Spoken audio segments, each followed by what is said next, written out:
obviously off to the World Cup, but as 16th man for the time being. Before we get on to that, can I just ask you about the one-day series in Australia? Obviously it didn't go according to plan.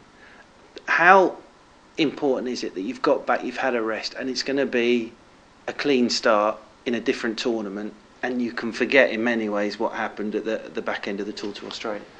Yeah, I think it's important that guys, even though it's a short break at home, it's nice to just come home and settle a little bit, see guys see their wives and families and things before going off again.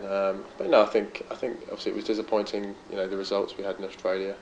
But World Cup tournament things can happen very differently. And that, the 2020 World Cup we're champions.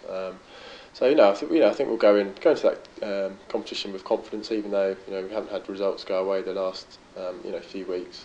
But like I said, we'll go into those warm-up games pretty intense. We want to win those games and take some momentum and go into the World Cup. And I think we'll still have the confidence. And like I said, I think in a World Cup and that's those sort of knockout tournaments, anything can happen. What are your thoughts on it? Because you don't want anyone to be injured, not to be able to play. You don't want to have to come in for that reason. But you're there and you're in the mix, and there obviously is an opportunity possibly to play in a World Cup, the biggest tournament you can play in one-day cricket. Yeah, I mean obviously it was a little bit disappointing not to be involved in the first place, but again, it's great to know that I'm still very close to being involved and still get the chance to go to India. And like I said, if there are any injuries, a little bit like the Ashes, I wasn't really expecting to play, but there could be injuries, and I still could be involved. And the World Cup is something that only comes around every 4 years. It's something I've never been involved in. It's something I'd always like to be involved in. So my motivation is still there to prepare in the same way. Even though I'm home for a week now, I'm still trying to keep myself fit and make sure I'm ready to go over there. And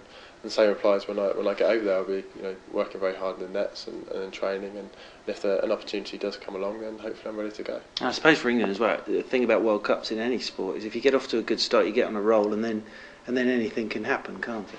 Yeah, everyone talks about momentum. Really, it's if you get the momentum, batters find their form, bowlers find their form. We go from there. Unfortunately, we sort of had that in patches in Australia. We had a little bit of momentum, and we weren't able to sort of do it consistently. So if we can, just play some consistent cricket over there in India, obviously the conditions are going to be a lot different. If we can adjust the conditions quickly, we've talked about what to expect, and hopefully we'll be prepared in the right way. But no, if we can find momentum over there, I'm sure we can do very well. And for you, playing 50 over cricket again, it had been a while since you probably played a 50 over game when you came back in for the one-day series against Australia. Did it take a little bit of time just getting back into playing 50 over cricket? Because of course you've been playing 40 over cricket. Yeah, I mean, for Surrey we've been playing a lot of 20-20 and 40 over cricket, and it is a different game. 40 overs is a little bit of an extension from the 20-20. If guys stay in, it's just a continuation of whack, whack, whack, really. The guys keep going. But no, the 50 overs game is, it's probably a little bit more skilled. You've got to bat, batter's got to think a little bit more in terms of the amount of time they bat. You can't probably play too many rash shots, and obviously on the international stage you've got more quality bowlers coming at you all the time. So, but no, I haven't played one-day cricket for England for a while, so it was a bit of a shock coming back and getting used to it all and playing in a new side again. But again, I felt very comfortable coming in and just try to stick to basics, really, obviously with the odd variations and things, but try to sort of keep things pretty simple, which I did in the Ashes, and go from there, and sort of do that again. If I get an opportunity in India, go from there. But obviously there's variations and things in one-day cricket, so do keep on working on your skills, which is very important. I was going to ask you that. I suppose it's about doing the things you've done right. So if you get that opportunity in the World Cup, just do what you've done already. Yeah, and I mean, just like I said, keeping it pretty simple and trying to enjoy it, which is something I did in Australia. So no, my plan is to not change too much, but making sure, like I said, I'm assessing conditions, and which is going to be a lot different in India. Obviously the Australian conditions probably suit me a bit more, so it's finding out ways of making the conditions suit my bowling by maybe changing a few things and working things out.